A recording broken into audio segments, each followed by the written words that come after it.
morning, guys. Happy Thursday. It is a beautiful, beautiful, I don't know why my phone's tilting up like that. Beautiful, beautiful day here on the high desert. So, got a kind of an interesting one for you. Let me give you a little backstory. I originally installed an air conditioner for this lady. I've serviced her furnace. I've replaced the circuit board in it. I replaced the igniter. I've replaced the inducer motor. Let me fix that, damn it. After I replaced the inducer, it was still running on high amps. So we have a blockage, I believe, somewhere in the vent piping. So what we're going to do is we're going to bust apart the elbow that's down in this basement area. I'm going to go up on the roof, pull the cap off, which is the wrong cap, and I'm going to see where, if we got some critters in there, you know, maybe we got a bird in there that fell in at that elbow, you know, where it changes direction down by the furnace. I got my little chimney brushes I can push down there. I got all kinds of stuff. I can break apart whatever pipe I need to. And then also up on this roof, they used the wrong flashing. It's a metal roof. They didn't use a high temp flashing for the water heater. They didn't put a storm collar on it. So we're going to pull that. We're going to pull that flashing off. Put the proper high temp one on. Seal it.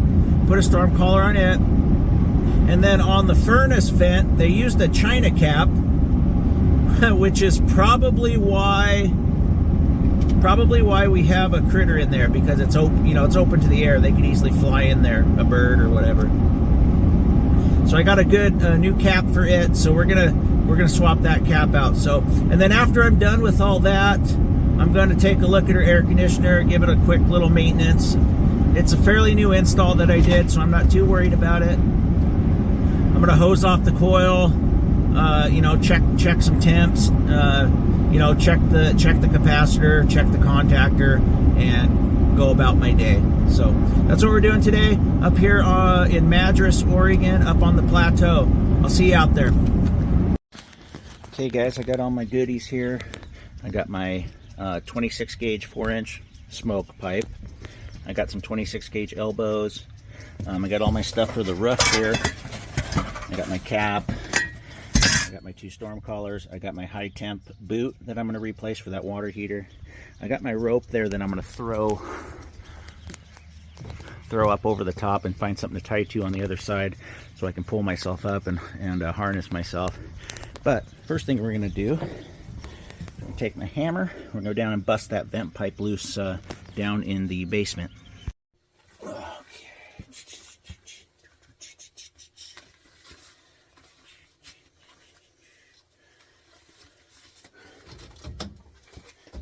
Get it off the screws first.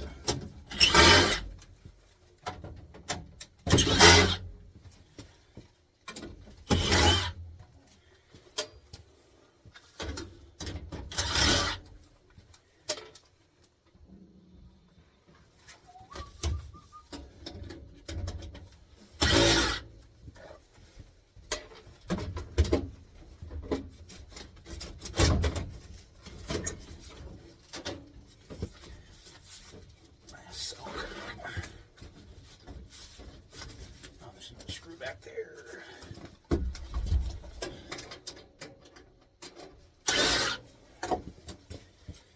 Come right off. I might not have to break anything.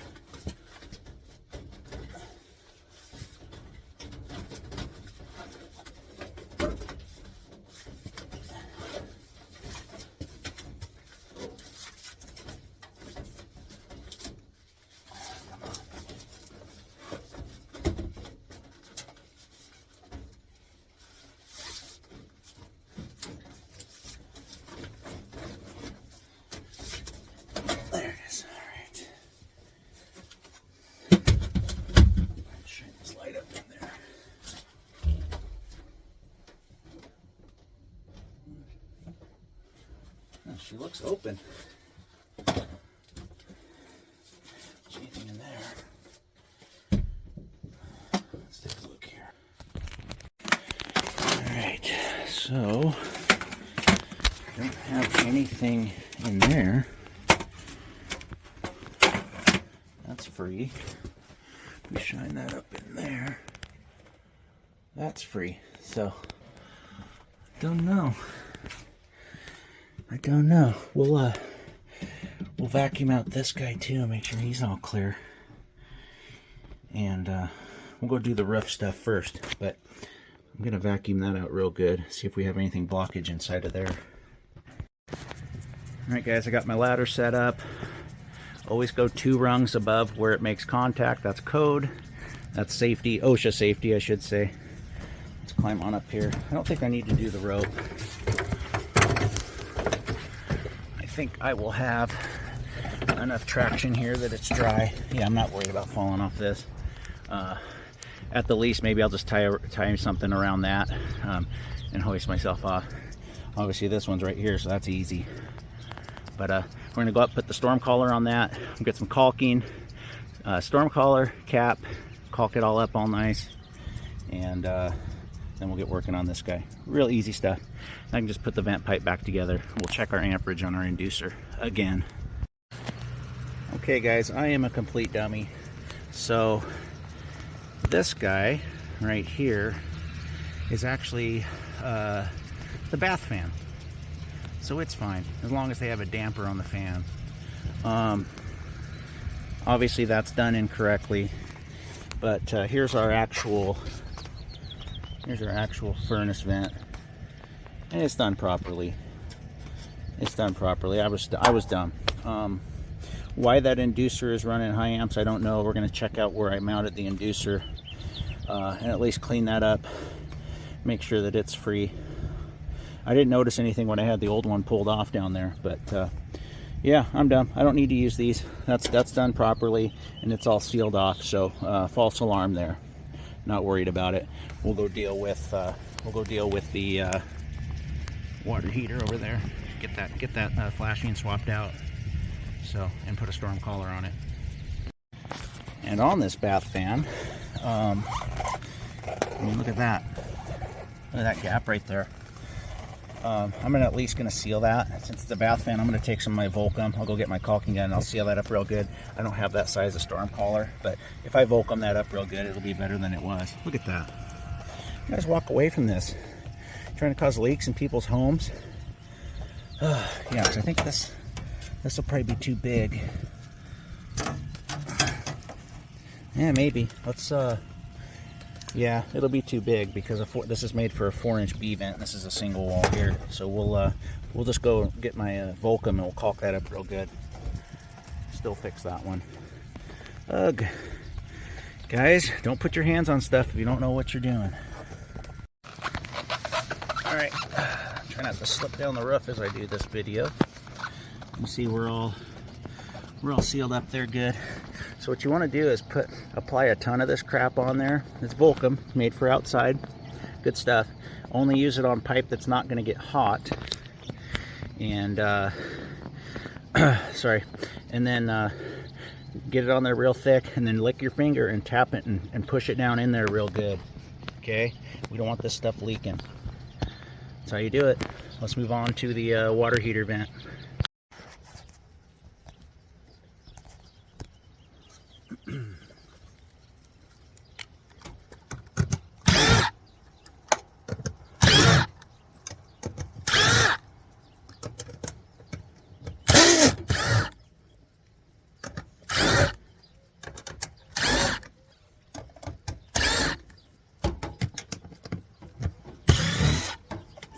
Kind of nice, I can do this off the ladder.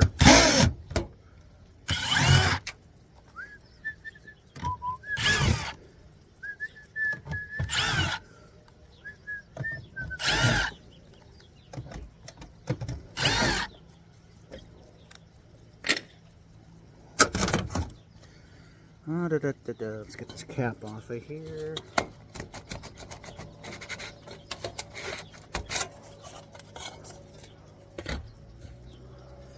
Alright, I gotta go grab a hammer and screwdriver to prime the silicone out.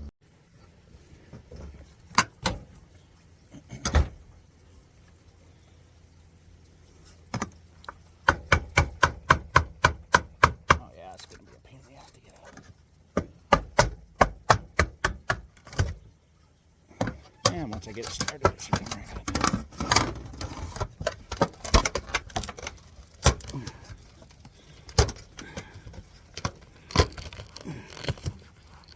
Three on one.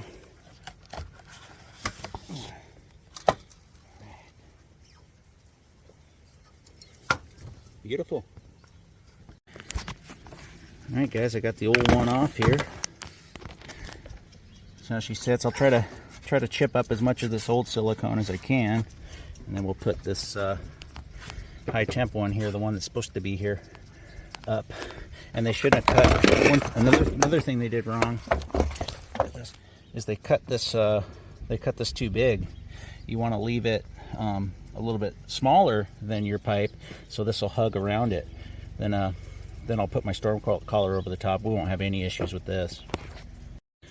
All right, guys, I was able to get a bulk of the silicone off of there, but that's not really an issue because this old one is round and this one is square, so it's not going to match up with the footprint of that anyway, so that'll be fine. Gonna be a lot of Volcom on this one. What was I gonna say? Yeah, so they cut this way too big. They didn't put a storm collar on it. They had no idea what they were doing. So we'll probably start by I'll just do one step at a time till I get it where I want it. Should only be this first one really, and then you just force it over the top. So let's do it. And there you have it. So let me show you the difference in the size of the holes here, so you can see what the guy should have done the first time.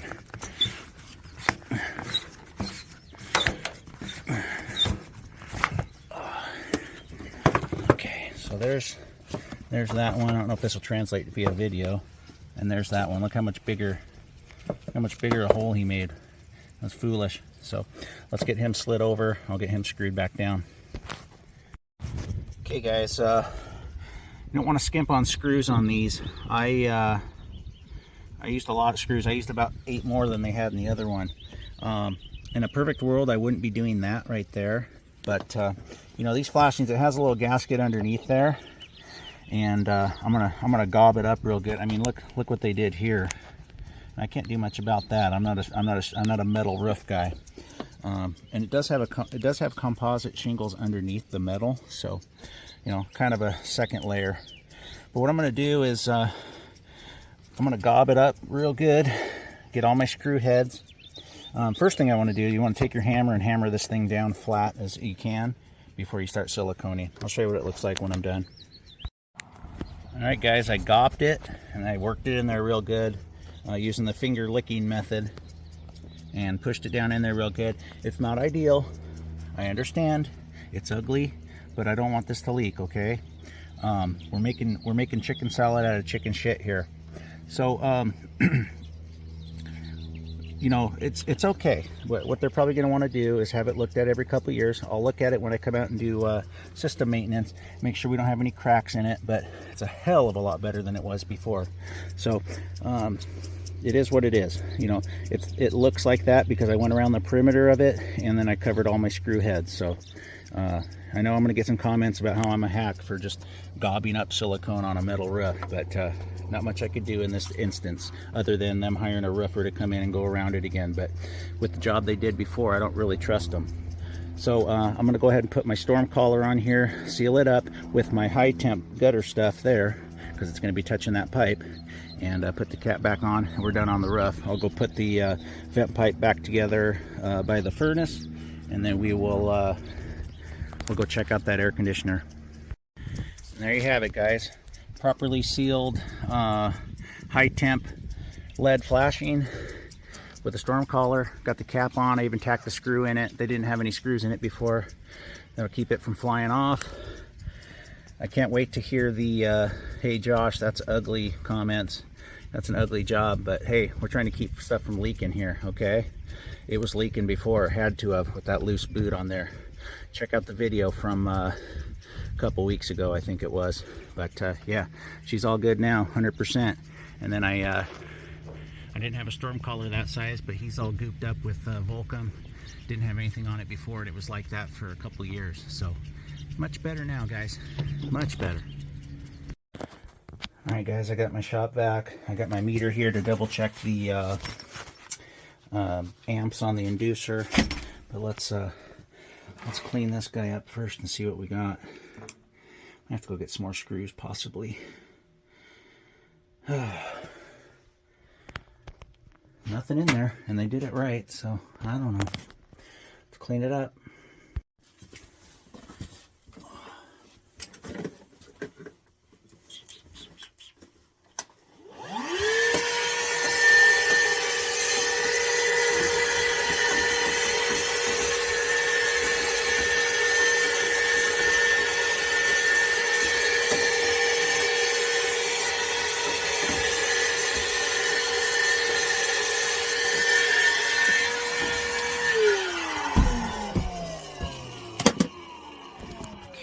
So, before I reattach this vent, let's run it in high stage with the vent off, and let's see what we get on our inducer. Then we'll know if it's this vent. But this vent only goes about 15 feet top. No, probably about 18 feet, so it should be fine. I don't know. We'll test it first without the vent on there. Alright guys, so I got the amp meter on. I believe red is the second stage of the inducer. I got my thermostat up about 13 degrees, so it should kick on to second stage pretty quick once it kicks on. So once it kicks on, I will be back. Alright guys, there's first stage, 0.35. So try not to let it run too long and give myself carbon monoxide poisoning. But it should be okay for a second.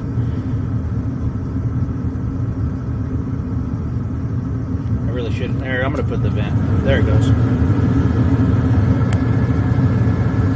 So that was our first stage. So black is our second stage. And see, it still wants to run about 1.2. We have an issue with the furnace. I'll talk to her about it.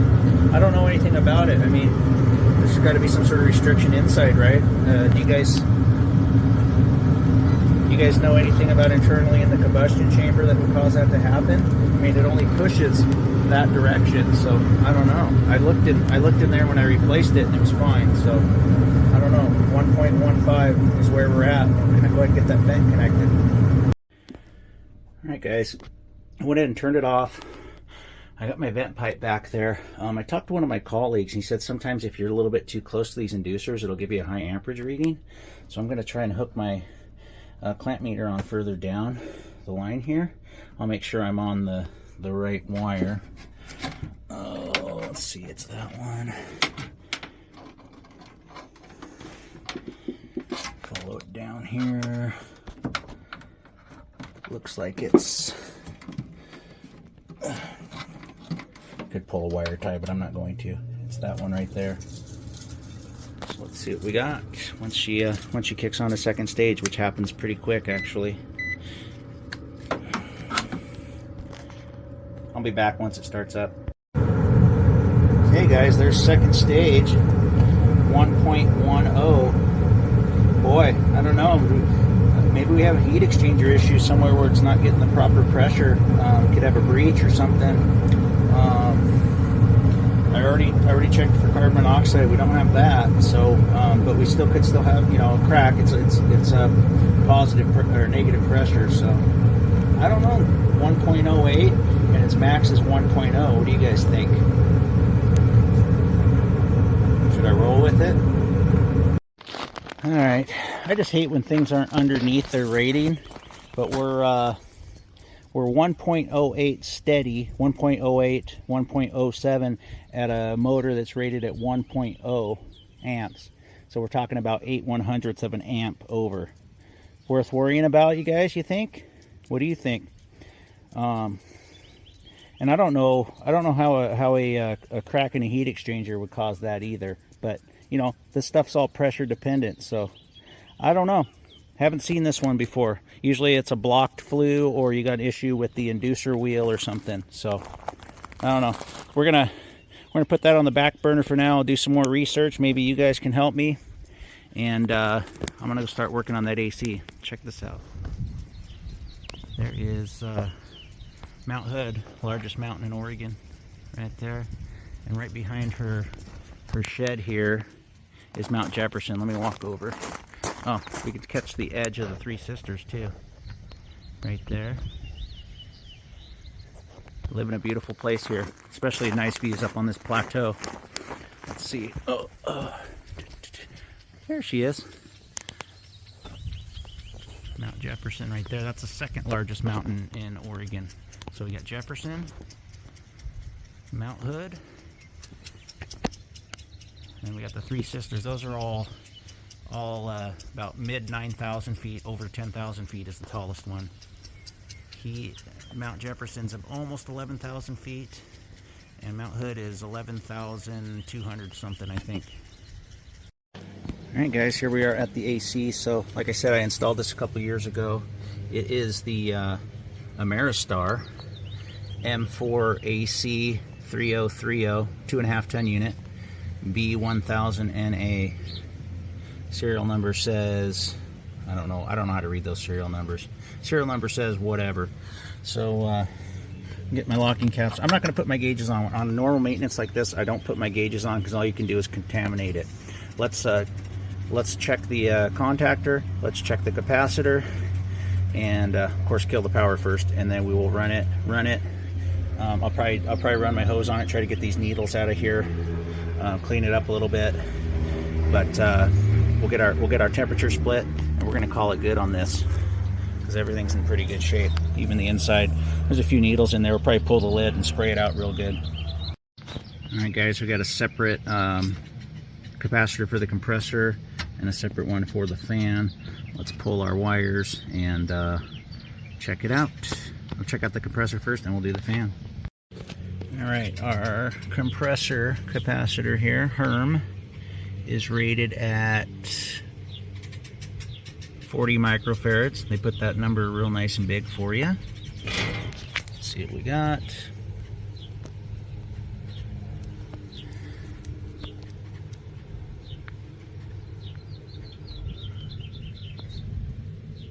$39.79, well within tolerance. Let's put this one back. We'll pull the fan one out. All right, the old Fanio one is 6. And a little trick I always do, and I know you guys probably do it too, because I hate mistakes and I can make them really easy. I do them all the time. Is always label these so brown, orange, black. That way I can't screw it up when I'm done. Because I've had my Rhines crossed before. That's a Seinfeld reference, by the way. All right, there we are. 5.92, well within specs, but they are getting tired. Probably next year or the year after, I'll probably have to replace these, at least this one. All right, let's check the contactor. All right, I'll try to do this with one hand. So one of my old mentors told me anything in the teens is good for a contactor. Let's see if I can just stick that one in there like so. I do have my, here, let's do my clamps. Like I was saying, one of my old mentors told me that resistance on your coil on your contactor, if you're in the teens, you are good. So let's see what we got.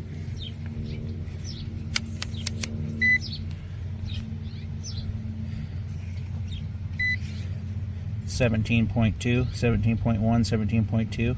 I'd say our contactor coil is good. All right, let's pull this off. Let's go put it into cooling. We'll test out, we'll get a Delta T, and then we will spray out this coil, get all the needles out of there. Call it good for the day.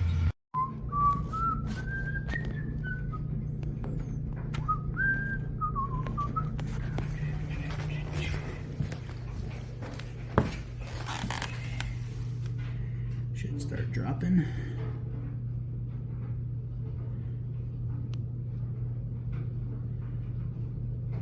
Had that heat exchanger hot, so it ramped up for a second. There we go.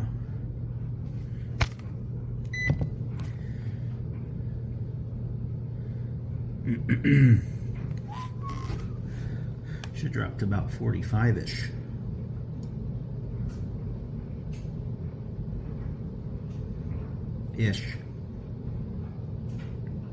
Let's give it a minute. Alright, looks like we're stabilized about 48 degrees-ish. Still dropping a little bit. Let's go see what our return air is. Still dropping.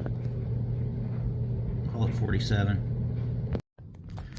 Old school returns on the ground. I like it.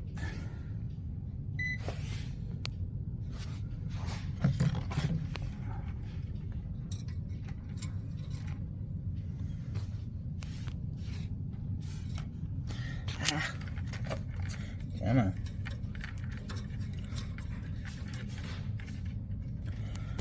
Stay in there.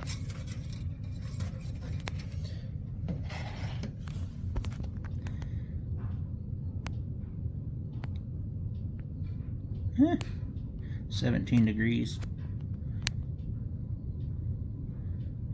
It's because that ductwork's in unconditioned space. I'll call it good. Not too worried about it.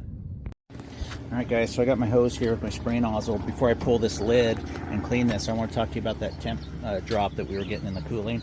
So, you know, it's low returns, so you're not going to get what you would as if they were high returns. So 17-18 degree split I'm fine with. I'm really not worried about it. Plus she's got exposed ductwork down there that's probably colder than it should be down in the basement, so you're not going to get an accurate split.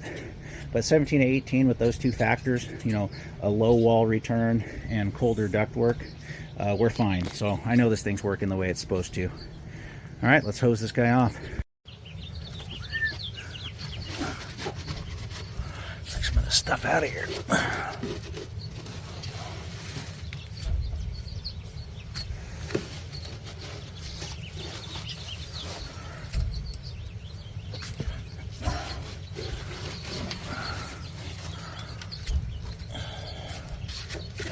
The big stuff anyway, then I'll spray it.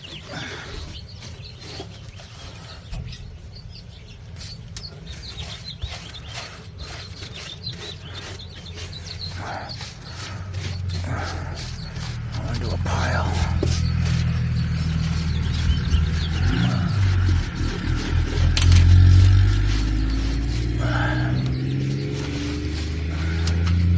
Gotta get a new tripod.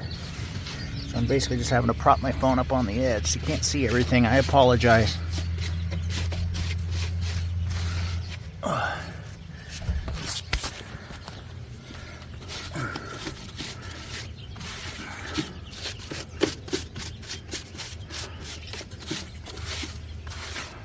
Do a pile, get the big stuff.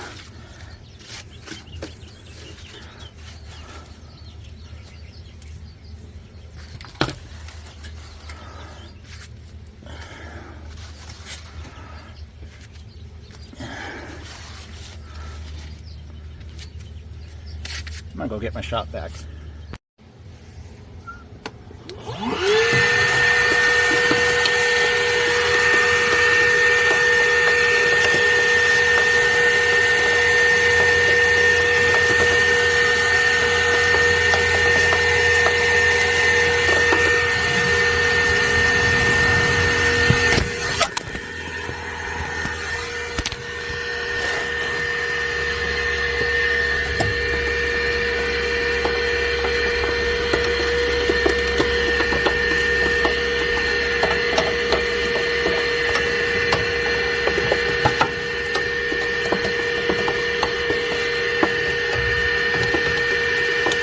Nothing like vacuuming a compressor.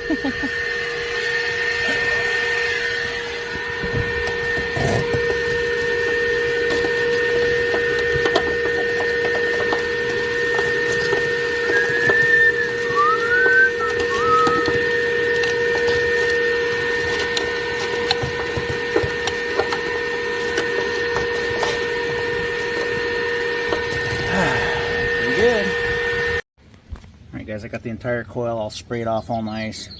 Got most of the crap out of the bottom of the pan here. Some of these needles are hard to get out unless I were to pull all these panels off, which I'm not going to do today. So I'll try to get in there with my my vacuum and get those, pick those out of there. They're not hurting anything there at the bottom. They just look like I didn't do anything. All right, guys, we got some needles trapped at the bottom, but like I said, I'm not pulling this whole thing apart, so we'll call her good. She's clean. I'm gonna come grab a rag and I'll wipe the cabinet down some. But everything's working good. I think I'm going to call it a day out here, load up, and enjoy the rest of my day. Okay guys, so I'm back for the day. So yeah, I tend to be overly cautious all the time, and you know, if you have an inducer motor that's rated for 1.0 amps and it happens to be running at 1.08, it's probably okay.